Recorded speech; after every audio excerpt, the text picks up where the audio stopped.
E aí, craques, Mr. Barça na área. Neste vídeo vou comentar sobre as novidades das lesões de Fermín Lopes e Rafinha, da ideia do Hansi Flick, com a mudança de posição do Gerard Martin, e das estatísticas e futuro de alguns jogadores do Barça. Mas antes convido a que se inscrevam no canal e ativem o sininho das notificações para não perder nenhuma novidade do FC Barcelona. Sem mais ressalvas, bora para o vídeo. E vamos começar com os lesionados.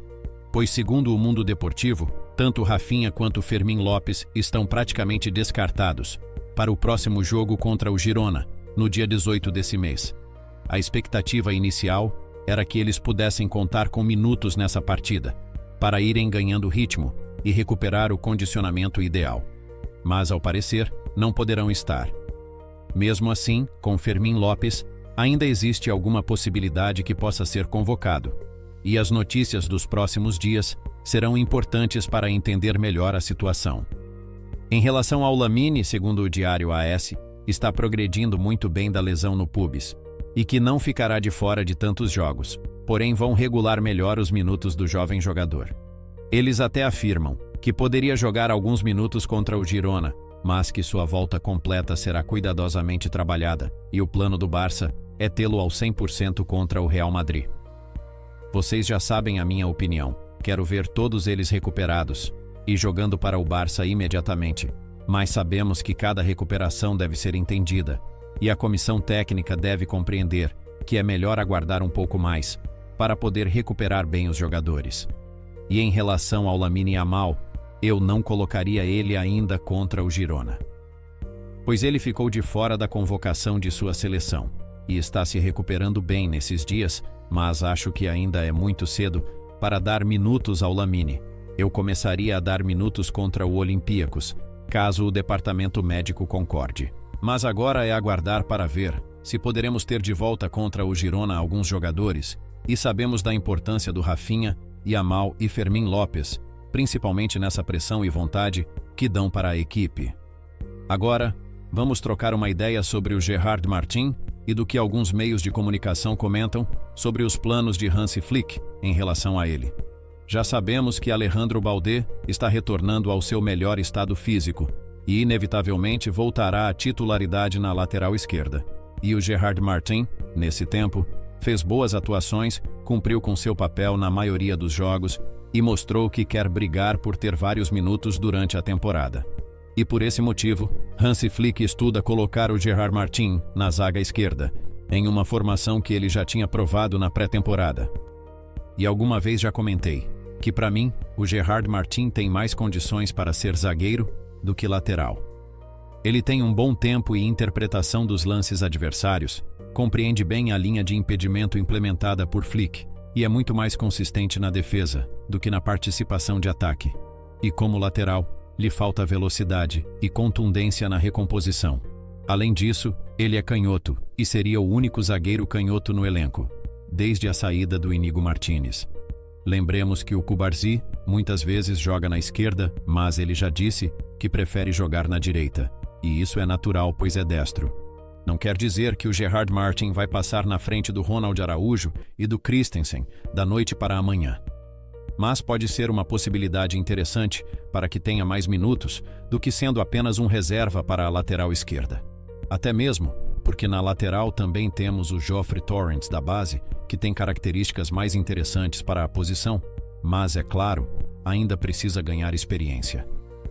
Agora, vou abrir um debate mais amplo sobre jogadores específicos e prometo não me estender mais do necessário.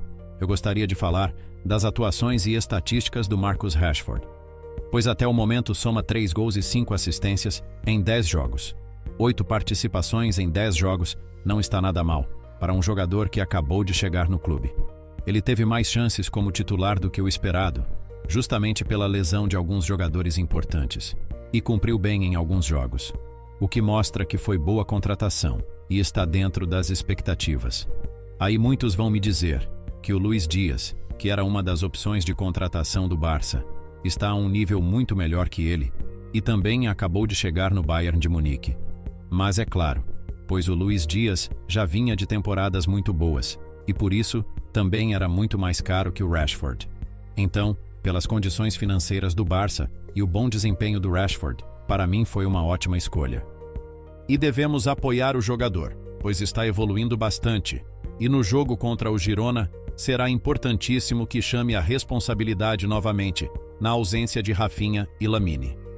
E outro jogador que gostaria de falar é do Lewandowski, pois quase toda semana saem novas fofocas da imprensa falando do futuro do polonês, e falam que o Barça procura reforços e que é um fato que Lewandowski não renovará contrato. E eu, sinceramente, acho que todas essas notícias estão enchendo o saco, porque não falam com informações concretas, mas com senso comum. Ele tem 37 anos, as atuações dele não são as mesmas. Tem jogos que realmente dá para ver que está em um ritmo abaixo dos demais. Porém, os gols sempre vão estar de mão dada com Lewandowski. Assim de simples, mesmo que ele perca 2 gols claros, vai fazer 2. Entende? Ele está aceitando uma função secundária, muitas vezes saindo do banco. E não existe problema em pensar no substituto dele. Podem até contratar, mas ter um reserva como Lewandowski, são poucas equipes que têm esse luxo. Em La Liga, tem 7 jogos e 4 gols. E desses 7 jogos, só 3 ele começou como titular. Pode ser que em alguns jogos seja melhor contar com Ferran Torres pela intensidade e velocidade. Mas são muitos jogos durante as temporadas, e tem jogos que são a cara de Lewandowski que sabemos que fará gol, pela sua presença na área. Com isso, na minha opinião, tudo pode acontecer com Lewandowski. Pode ser que no final da temporada, no fim do contrato dele, tenha feito 30 gols, e ele queira continuar no clube com redução no salário. Alguém dispensaria ter o Lewandowski como reserva, e cobrando menos. Eu particularmente não recusaria jamais. Posso até contratar o novo substituto dele, e ir passando o bastão aos poucos. Mas tudo depende de várias coisas, incluindo a vontade do próprio jogador. E gostaria de saber a sua opinião sobre isso. Vocês renovariam o contrato do Lewandowski por mais um ano? Ou, apesar das circunstâncias, acham que o Barça deve se desfazer do polonês? Deixem nos comentários aqui embaixo. Se curtiram o vídeo, deixa seu like, se inscrevam no canal, ativem o sininho das notificações e compartilhem com seus amigos nos grupinhos de WhatsApp. Obrigado pelo apoio de sempre, forte abraço e até a próxima. Visca Barça!